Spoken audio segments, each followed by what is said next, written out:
people working in government carry this toga of the fact that they are kind of living should be way different from what is general permissible in the environment. It is not supposed to be. Nigeria is too poor for the lifestyle of its leaders. That's the big problem. Is governance rocket science, as many are wont to say, beyond the din and the inevitable noise of the politics? What are the big issues confronting us collectively today as Nigerians? Introducing the Big Issue Show. This is the show where we analyze big-ticket governance matters that affect all and sundry across the 36 states of the Federation and, of course, the FCT. Join me on all Mswitch media platforms on YouTube as well as wherever you get your podcasts.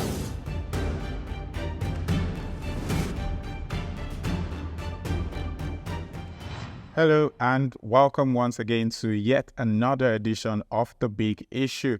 The Big Issue is that show where we analyze big-ticket governance matters that affect all and sundry across the 36 states of the Federation and, of course, the FCT. My name is Buchi Onyegbule and I'm very pleased to welcome you to today's edition, where we'll actually be talking money.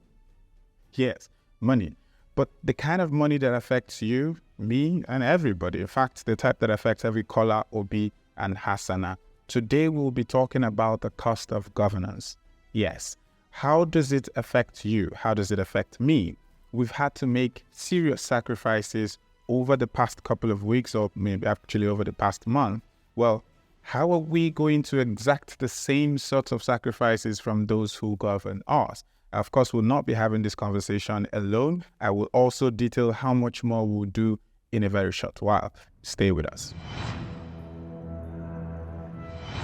Welcome back to The Big Issue. My name is Buchi Onyegbule. And like I said before, we are going to talk money, but we're not going to talk about the kind of money that is in your pocket or in your bank account. We're going to talk about cost of governance. I'm not going to have the conversation alone. I mean, of course, why would it then be a conversation? Joining me today is Mr. Buchi Onyegbule, who's the co-founder and director of Budget. Hi, Seun.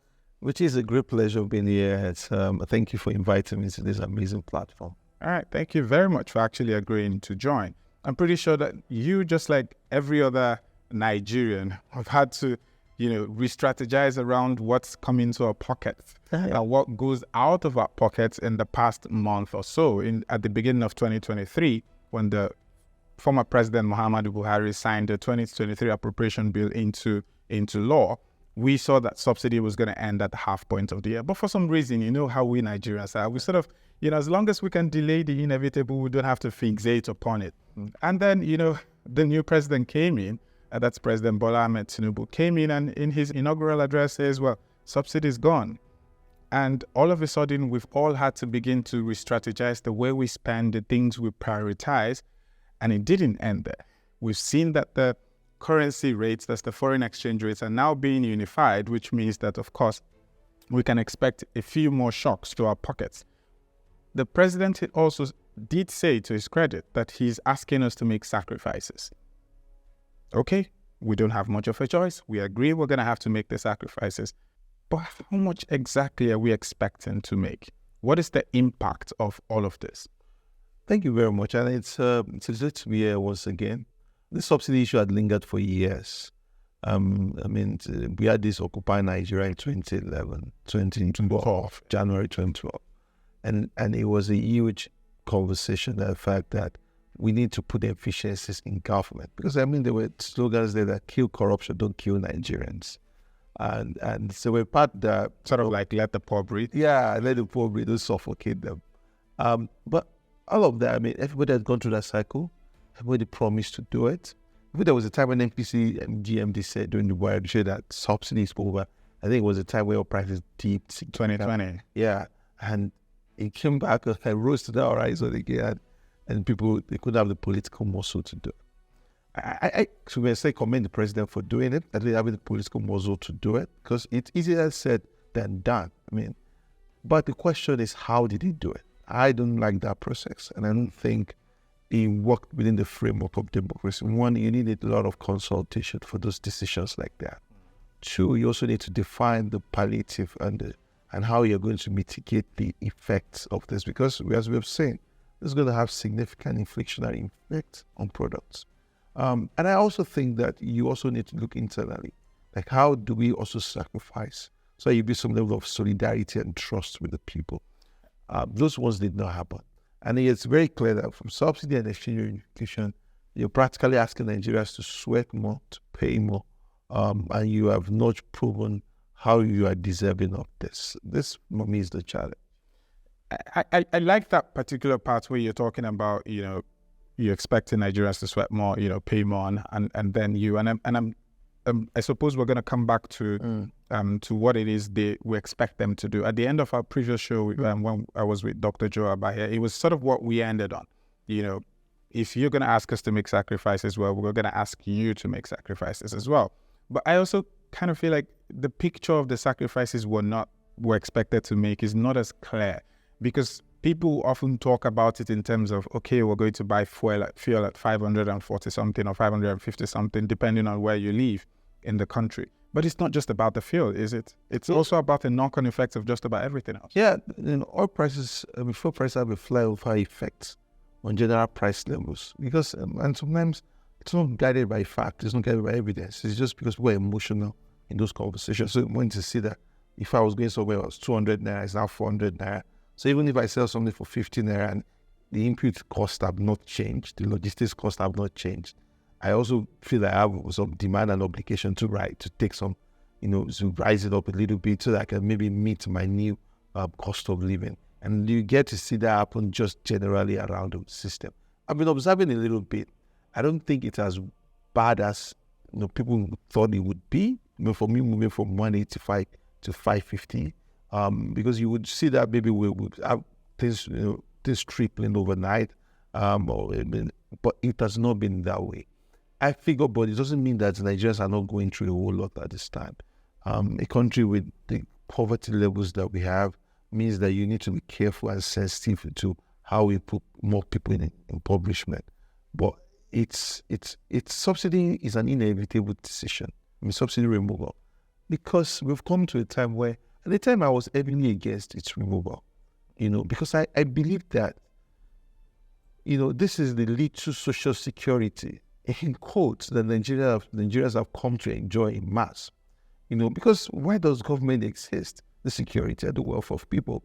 If you check most advanced countries' budget, the biggest chunk of funding is on social spending and on defense, on welfare. We are, as a country, have not been able to replicate that kind of cover. So where we have not built a social contract framework, the subsidy issue has been some sort of way. But reality is that we just no longer afford it. Our revenues have dipped significantly. In that situation also, we can't produce as we used to produce. Now, we've done things that are absurd. And we've used an excess crude account to pay for subsidy. Money that we should have saved. We've used Eurobonds. We've raised Eurobonds. And I heard the finance minister say, companies that use Eurobonds will be used to pay for subsidy. We're borrowing for a generation to pay. And we're using it for consumption. We've taken domestic debt. We've given bonds, federal government bonds and treasury bills and vouchers to oil marketers. For what? For what we are not certain that the consumption levels are reasonable, for what we are not certain that is not being smuggled at commercial quantities. I think at this point, it just felt like, like let the poor breathe. I mean, the fundamentals have to change. And I think it started from those positions. And no matter how much we try, and we have to be honest, no matter how much we try and adjust and squeeze costs of governance here and there, it's all very important, very symbolic, and very critical for nation building, for people to understand. But the critical part is that subsidy is bleeding us around 4 trillion naira per year. On a normal day when oil prices rise up of $80 per barrel, that is not just sustainable. I'm very inclined to agree with you. I know that in 2012, I was pro-removal of subsidy. And much later, I wasn't anymore. Because I had the same fear that you had in terms of how it affects us and in terms of also what we deserve, especially when you look at the misgovernance that we've had over the years. And like you said, let's agree, we cannot afford it anymore.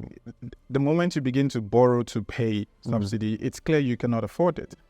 But that is going to translate very clearly into tightened pockets, into more people living from hand to mouth.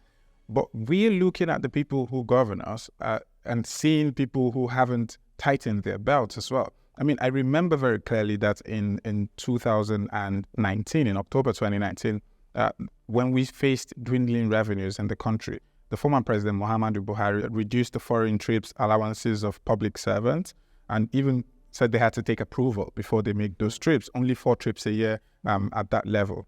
But in September 2022, he increased the duty toll allowances again, right? So we've seen increases coming for the people who govern us, but we're expected to now tighten our pockets.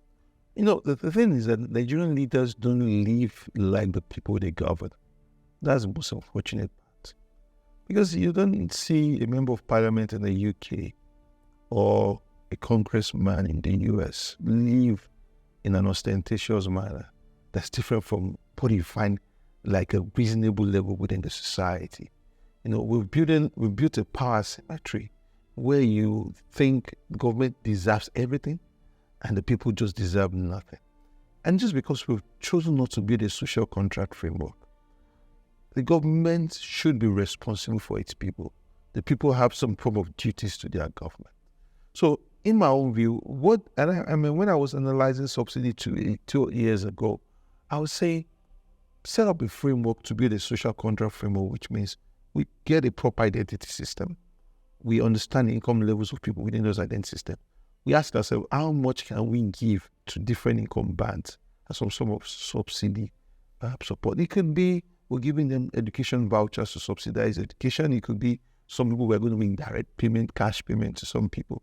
In the advanced society, say, I want to give public school teachers in this county, which is like a local government in the US, I want to give them $1,500 each. There is sufficient data for you to be able to achieve that. We don't have a right data system. So we've depended on World Bank and the Social Security Protection Unit kind of data systems, which I don't think is comprehensive enough. So for me, we should have used the time we had to build a social contract framework where we now say this is the people that are deserving of government. Because I don't think everybody needs a palliative. You know, some people can afford, I don't like it.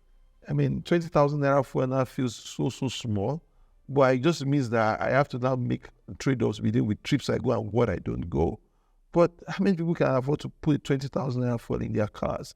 So those are the situations that people would make adjustments, at different levels. But there's some people that they have been squeezed.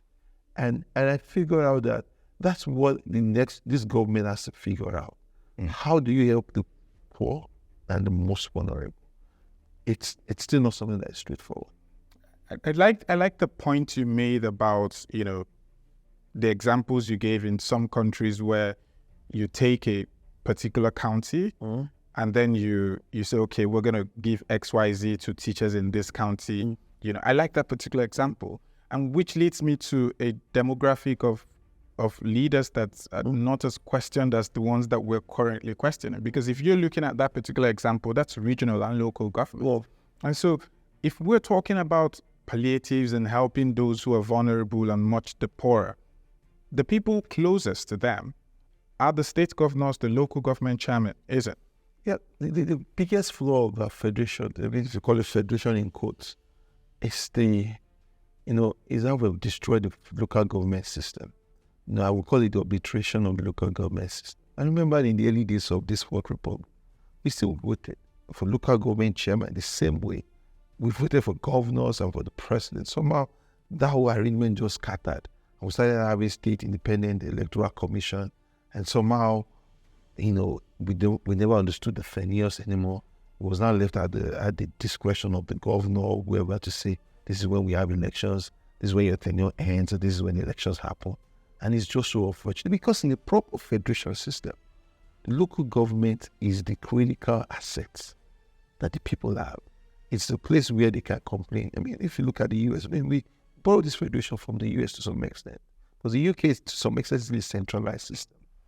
But in the US, the school system is heavily on the local government side, which means property taxes are connected to that framework. If I live in an expensive neighborhood, and I pay a high level of tax, I expect that the school system the quality should be very, very high.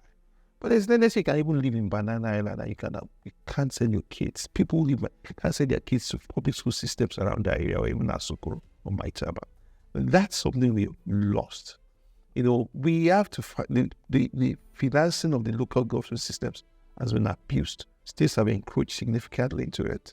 We don't even have a governance structure in it. So we are talking about palliatives. The people who should give palliatives first should be the local government systems. They understand. Even if the federal government will give palliatives, it will run that palliative through a local council system or a state system. But at the end of the day, we say we're a federation, but it's still heavily centralized. Is it centralized willingly, constitutionally, or is it centralized based on our realities? And I ask this question because of the way that the governors have sort of taking control, like you've just explained, of the local government system, despite what the Constitution says. But before you answer that, let's take a very quick break. You've been watching The Big Issue. We'll be right back. Welcome back to The Big Issue. We've been having this, hopefully very interesting conversation about the cost of governance and how it affects you and I. We took a bit of a detour into talking about what reliefs that the average citizen can get, especially with the sacrifices that we've been expected to shoulder right now. And that detour has taken us, importantly, I think, to the local and state government. I know that you've described a bit of a dysfunction in terms of how they operate and how politically they've maybe been undermined by the state governments. But what exactly, if you're looking at an ideal situation, which is almost impossible to get in Nigeria, but when we create an ideal situation, vivid imagination, if you will, about palliatives, reliefs that can get to people to mitigate the more tiresome effects of all of the sacrifices we're going to make, what exactly would you be thinking, from federal down to the state? I mean, I'll put it in three things. Because we are going to struggle a bit to do direct cash payment. I struggle with the fact that we don't have comprehensive data at that level. I think the first thing to look at is food inflation. So you can do things from a policy standpoint. Because if you have food inflation at 23, 24%, it means that there's a huge problem there. And if, Yoruba people will say, once you take hunger out of poverty, the problem is likely absorbed. So it has to be that at least let food be cheap, let people get food, not allow these whole subsidy things. Definitely transport costs for logistics. So if I was going to give subsidy to some people, maybe the people will transport food, because I know that will be an increasing element into the final landing price of food in the major urban market. So I will try and make sure that I'm paying attention to what exactly are the key drivers for food inflation in the country. Is it logistics? Is it the fact that input levels are still expensive? So if it means that we're going to subsidize fertilizer state, that would be far more cheaper than whatever we're spending on fuel subsidy in some sort of way. So what would make, does it mean that farmers need to also have better understanding how to source properly, in some sort of way? So I would look in that effectively. The second thing is also look at transport systems. So you want to be able to build alternate transport systems. It's a few times I've spent in Abuja, I've figured out that the car prices have gone really, really high. And so a lot of people, even if you're just moving around, it just gets ridiculously expensive. Whenever we have events in Abuja, we take for granted that folks in Abuja will just go for the event. That the fuel subsidy, we move up. Just figure out that nobody came for the event. That way I always stop there. And everybody was clear to me that, the fuel subsidy, the prices of transport has gone really high. So it's very important that also build alternative systems for transport for people. And I don't think you also need to do that through the public sector, because we've done that. And in the meantime, you see federal MGN assisted mass transit event. After a while, those buses get rickety and all that. So also find people who are private sector led and have focus into, and a lot of conversations going on making them CNG buses and electric buses, so that it's much more cheaper and to run them. Those are the kind of things you can also do. The other part that you can also do is to wrap up your social protection program from a comprehensive data point. Because what exactly I think we do right now is too random to be able to have a general coverage for the people. So if we're able to do a social protection that puts money directly in the hands of the people, that's much more effective. But the scope of that, the size of them, because we have too many poor people, That is the big problem. So if you're going to say you want to start giving that, looks like 35 million families, maybe a household, that's a whole lot of money at the end of the day. And reality is not like same. And you also have to look at the fact that the minimum wage is on the table also. That would signal a bit to the private sector. So I tell people that there's no free lunch anywhere. Even if you say, oh, we stop spending X, Y, Z on subsidy and we're going to get more money from NNPC. But the NNPC, some I feel, has been notorious. They just write any amount and say, this is your subsidy. What they're supposed to remit to the federal government, they won't remit. On top of that, you're still owing them money. So if an NPC now pays those money, by the time they increase minimum wage to a decent amount, because I pray the government does not shortchange the workers. It is overdue, right? According to the bargaining agreement. Yeah. So by the time you do that, you're already going to add another 1.5 trillion naira to the federal expenses. So, you're moving your copy from one side of the book to the other side of the book. But somehow, the Nigerians need that relief. And it's highly needed. And that's actually another thing I wanted to pick up with you, because obviously I cannot see how this would fly without conversations around an increment in the minimum wage. Yep. But we already spend, in the 2023 appropriation bill, we already have about 60% of the low level of overall expenditure earmarked for salaries, for, recurrent expenditure. So if you increase minimum wage and if it gets it signed into law, it becomes a thing this year, you're going to see that 60% increase even more astronomically. Yeah. So perhaps whatever it is we say we'll save from subsidy and co, we're going to spend it here. Yeah.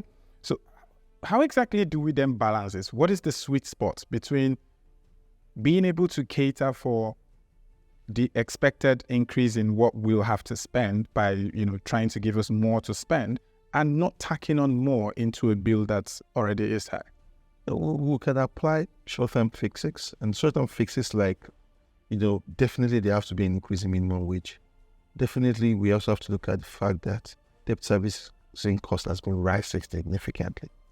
But the long-term fix is productivity that can engineer revenue growth, because however you slice and dice it, either you look at revenue, or you look at expenditure, or you look at debt, or you look at export, or you look at imports, or you look at the depth of one of our capital market, valuation,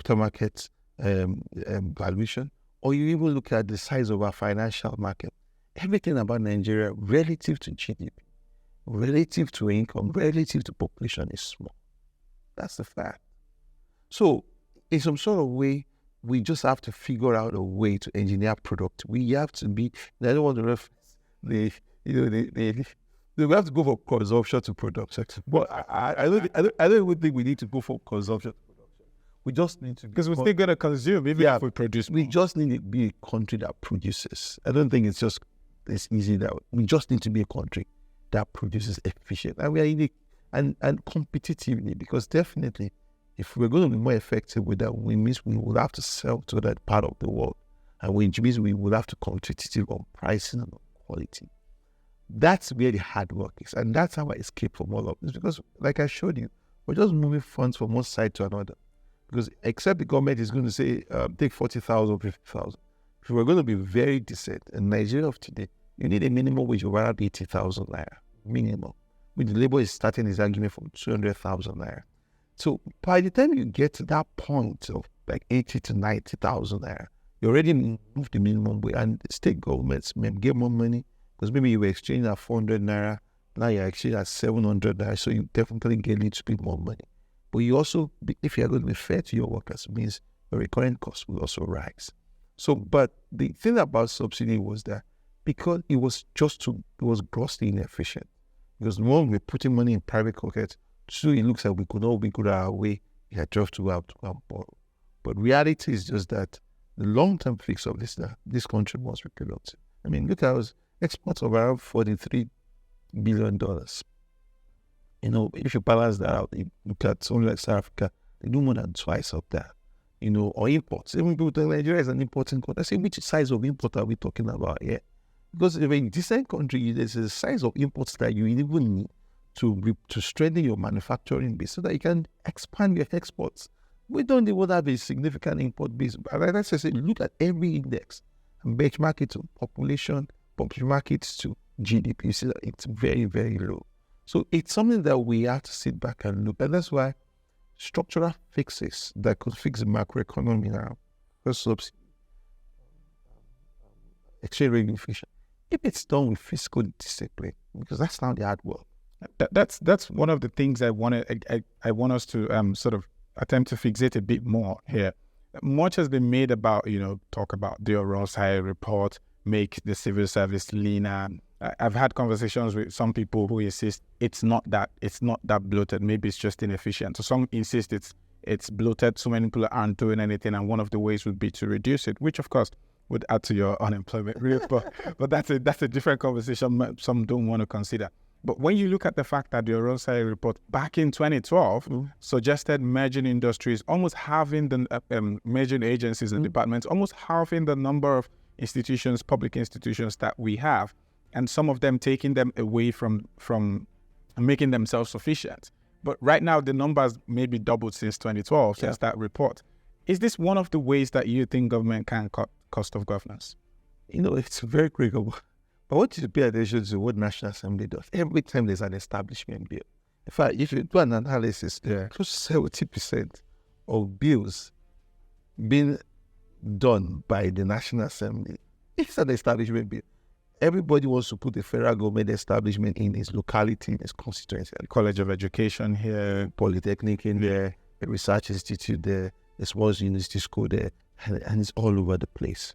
And everything you put there has a recurrent component. It has a recurrent dimension. So for me, we need to go back to that conversation. I mean, I just recently found there's another University of Medical Sciences in Abuja. I said, there is a University of Agriculture in Abuja. If you don't want it to be University of Agriculture, just call University of Abuja and put the medical science department in there. It's in the same Abuja, even another community. So those are the challenges we would have. The government needs to, and the size, let's be honest, the size of our government is not that huge. It's just that the way we're structured is grossly inefficient. It's not that we pay soldiers well as we should. It's not that we pay doctors or teachers as we should. Or policemen. And those four categories of people, and by the time you have the internal security force, consume around 45% of the federal government expenditure in terms of personnel cost. So even if you want to shift things, as long as you are not adjusting in that environment, you are not going to make some big changes. So for me, changing has to start with us looking at what establishments we need to claw back on and focus on what is most important. The Oronsai report, for me, I think it's outdated, personally. I think the government needs to sit back and be honest and go all over again. And create another committee? Maybe it has to be until for because if it was I was saying we had 5 for 3 MDAs then, I'm sure we have more. We have over 1,000. Yeah, we do have over 1,000. So you have to go back and ask yourself, some things have to become departments and agencies. We created a new Homagiri Commission. Why? We have a Ministry of Education. A subsidy model. We have, and so many things we've created anew that were grossly unnecessary. The National Climate Change Commission, I like it. It could have just been a department in the Ministry of Environment that we give enough capacity and bureaucracy to. Not another new National Climate Change Commission. He wants to rent his own office or even wants to get a land in Abuja to build a skyscraper. All of that is part of where we talk about cost of governance. We are not honest enough about it. Seun, we've talked about Nigeria's public service and how bloated how much it adds to our expenditure. We've also talked about what you can realistically merge. You've touched a bit on the Oronsai report and all of that. But let's talk about Nigeria's expenditure on Nigerian public officials. In the 2023 budget, the National Assembly will be spending about 328 billion naira on itself, as well as that's including 100 billion for constituency projects, what is usually called that. The presidency is spending over 1 billion naira on welfare. And yes, we understand that government is expansive, right? It's expansive and expensive. But we need to also, as many have said, there's a need to also see an equal show of sacrifice from the government. And so where do you think we can be seeing, we can see cuts? Where do you think we can see reasonable steps in showing, listen, we're also tightening our pockets, not just you? And what will make sense to you? A lot of things make sense, but it starts from us looking at, and there are multiple points to this. But one thing you cannot run away from is the culture that you want to perpetuate in your government. If people see your government as just free for all, if this or this, or do they see it as an opportunity to actually serve the people? If anybody goes into public service, you don't come out, stupendously rich. So there's a fundamental problem around the culture when it comes to public office. And that's why that power symmetry has been created over time. I think where we need to start is just the sense of government saying this is the kind of culture we want to see. And one, it starts from the aides you have. How many aides are you appointing? Because see, the biggest drag in that system is by the time you start doing too many aides, each of them will start having recurring costs. You won't be shocked that some of those aides will even have personal assistants too. So you create a whole cascade of wasteful expenditure. So for me, that's where you need to start. How many people do you want to put in the system? I'm strong by the constitution that says you need to appoint 36 ministers. But that's where you should put those frantic conversations on the table. Almost every state have a minister. Maybe it's for diversity purposes, 3 ministers max minimum from a geopolitical zone. So you know that you are only applied traveling 18 ministers. Plus the FCT maybe 19 ministers, and you're fine. You can decide to make it 25, 30, 28, 21, or whatever numbers you want to situate it to. You just have to look at the aides. For example, the speaker appointed 33 aides, and I was looking at those aides. He had an advisor for each geopolitical zone. He had special advisor print, broadcast, visual communication. These are the issues. And then you're going to ask yourself, do you really need more than 7 to 8 aides when there's an entire bureaucracy of the National Assembly itself that is being paid to service the principal officers of the National Assembly? It's the culture that everybody wants to get in and be paid in some sort of way. And when you take that out, you now have to look at trips. Unfortunately, former president increased the duty to allowance. If somebody works in my organization, how much am I paying? I'm expecting to stay at an hotel of 30,000 naira, and maybe a daily per day of maybe 10 to 15,000 naira. That's decent. So maybe per day I'm not doing more than 50,000 naira. But if your digital allowance is 3 times of that, then what does that make sense? And then I'm talking about you living in Abuja. So, and that's my question, that people working in government carry this toga of the fact that they are kind of living should be way different from what is general permissible in the environment. It is not supposed to be. You don't find a UK MP, living in a neighborhood and say this neighborhood is only for the super rich. It lives in the neighborhood where it's expected to serve. So this is the kind of things that has to happen. But I don't think those don't change. Everybody keep chasing shadows. I'm a member of parliament. You have to remember trying to buy an house in Asokoro. How many are you supposed to live in Asokoro? What happened to you, a member of House of Rep, living in Lugbe, renting a 3-bedroom apartment in Lugbe, and that's just it. And because that's how but the culture of service that is driven that I have to show that I'm above the people. And I have to show to them that, and they have to wait for me for that handout. It's something we have to change. When you now look at this around how much feeding, look how many times the president traveled during his tenure. And look at how much money will have been spent on all of those trips. There has to be efficiencies. And efficiencies to say, is this trip necessary? Because you have civil servants. When you even look at local travels, you may even think that's cheap.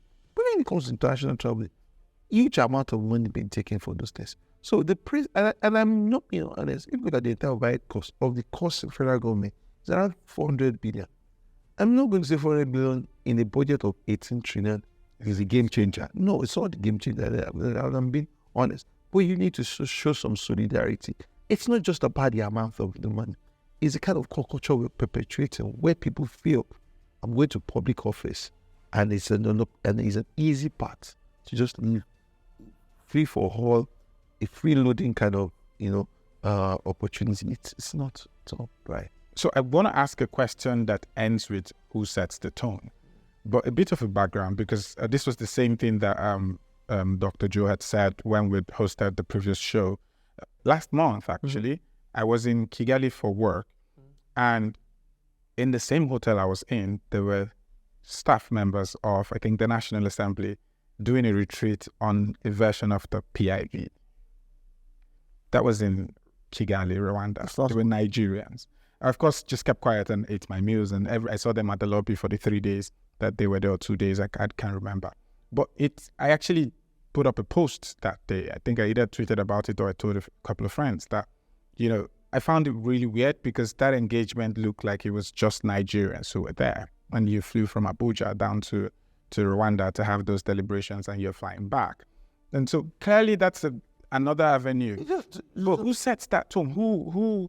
Where does it start from? Because when you compare that to what's spent on us, for example, Nigeria spends about $220 on a citizen in a year. That keeps us 167th out of 174 countries that the World Bank measured. So who sets that tone and ensures that that's not something that happens? It has to be come from the top. People will say an institution is a lantern shadow of an individual. It has to be from very top to say, this is going to be the culture of my government. When current president was governor of Lagos State, there's this thing called Jao Soki. I know a lot of Nigerians might not remember. That was a slang. And he carried this form of feeling that, it's time to just chop up and to eat money and to enjoy yourself. I pray he looks into his government, I believe, because I think that was the feeling I got there. I was relatively younger. I pray he gets that feeling that we've run out of options and we need to run a very lean, a very tight, and a very efficient government. And that starts from things like that. When people see a loser, this is even interesting. I've seen legislators leave Nigeria together. They hold a conference at the airport hotel, not even in Accra. They take an airport conference at the airport hotel. And immediately they finish the 2 or 3 day airport, they fly back to Nigeria, a 30-minute flight. Some people will hold conferences not in Abuja, hold it in Suleja, just because there's an out-of-station allowance that you get because you live out. Those are the things that we can't condone. How should he set the tone? Now, let's take it. Let's be honest. The person who we expect to set the tone is the number one citizen of the country. Yeah. What exactly would you, let's imagine, again, let's get into the realm of Fifi imagination. What 2 or 3 things would President Bola Ahmed Tinubu do to set the tone that would make you feel like, yes, he's setting the tone in terms of lean government, responsible spending? What 3 things, no matter how nuclear? First, the number of ministers, number of aides you're having. Each of those agencies, your CEO, permanent secretary, number of aides that you're allowed to have, paid by the public treasury. So that's extremely important. The second thing you need to look at is travel. How much are you spending on travels, especially local and foreign travel? Including his travel. How many travels are you permitted to have in a year, to go on in a year? How many number of days, and what is the approval levels? So you will make it so complicated so that it doesn't make it easy for people to just say, I take some money from the impressed account of the ministry and off I go. So there has to be some form of restriction in that regard. The third thing you need to look at is something that might not look like an operational cost of government. It's in the capital budget. There's some form of funny thing that's happened over the years that you have padded by the National Assembly. They toss several items into the budget of ministries.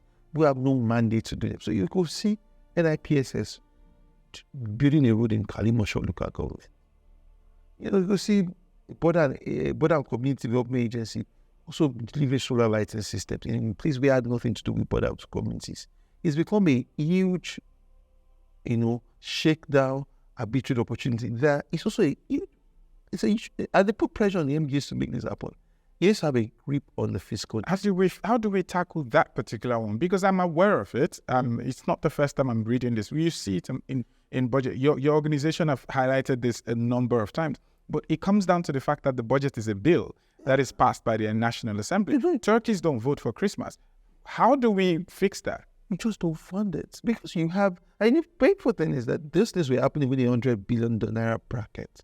Which is fine. If I'm passing a budget of 18 trillion, I can close my eyes to what is happening with 100 billion. And I know that is my gift to the National Assembly. Instead of within the prudential call, I still have my accountant general and people to make sure that that's properly done. But when you leave that 100 billion naira bucket and you now start getting into even line items of ministry. That is where I feel like that is grossly absurd. It's grossly absurd. And that part is also a very wasteful element. In as much as we look at travels, we look at aids, we look at allowances that have been collected, we look at the impressed account of being given, we look at security votes. All those discretionary points that we have created, for ourselves. Those are the challenges. We also look at cars. Coming into government, someone that's already driven all the cars back home, you come into a new government, and you also feel obligated that I must buy a new car and I must drive a new car because there's the latest edition of, Toyota Lexus or the Toyota Prado that almost 2023. Nigeria is too poor for the lifestyle of these leaders. That's the big problem. So that has to reflect. When people ask me, you want to take public office, why are you not taking public office? I ask them, at this current point, I just can't afford it. Because it's not rewarded. I mean, how much are you going to be paid as a special advisor or even a minister? It does not help up to ₦1 million surely. Will be the whole of allowances and duty to allowances and travel costs, so that even if he chooses to just do the BRS minimum, he has an opportunity to get another ’5 million for himself monthly. And if he does start dabbling his hands into public contracting now, that can go from 0 to billions. That's what I mean. President, it looks exciting now because he has just few technical aids. When the politicians come on block, and which is when ministers are appointed, heads of agencies are appointed, he needs to be able to use the same discipline as applying now to some extent to rein in on them. Because those are the people that feel we spend money on these politics, we have to reap the reward. That's actually a pretty good way to actually come to the end of the show. I've had a very fantastic 45 or so minutes, talking with you on this. I like the conclusion that we've come to in the fact that the number one citizen has to set the tone, right? Yeah. He has to set the tone. And it has to be also something that uses this agency like the National Economic Council to strengthen it. Because if he says do this at the federal level and state governors are still wasteful, that doesn't change any dynamic. It has to be cross-cutting, and it's incentivizing too. You make adjustment at A, B, C, D, you get some form of support from the federal government. People respond to things like that. Thank you very, very much. Thank you even more for coming here today. It's all pleasure. All right, this is where we'll come to the end of the show today. You've been watching The Big Issue. My name is Buchi Onyegbule. I've had Buchi Onyegbule, who is the co-founder and director for Budget, and we've been talking about the cost of governance, especially in reaction to some of the sacrifices that as citizens we've been asked to make. And these questions are important. It is very important that we keep on asking them. And as we've learned throughout the course of this show today, we don't have to ask just the federal government. It is important that we ask leaders at all levels what exactly they're doing to either attempt to relieve some of the pressures, especially financial pressures, that we're going to be facing as a result of the sacrifices we've been expected to make, as well as what sacrifices they themselves are also going to be making, so that we'll suffer together and smile together, isn't it? Thank you very much for joining us today. Until we see again, my name is Buchi Onyegbule, and I'll see you soon.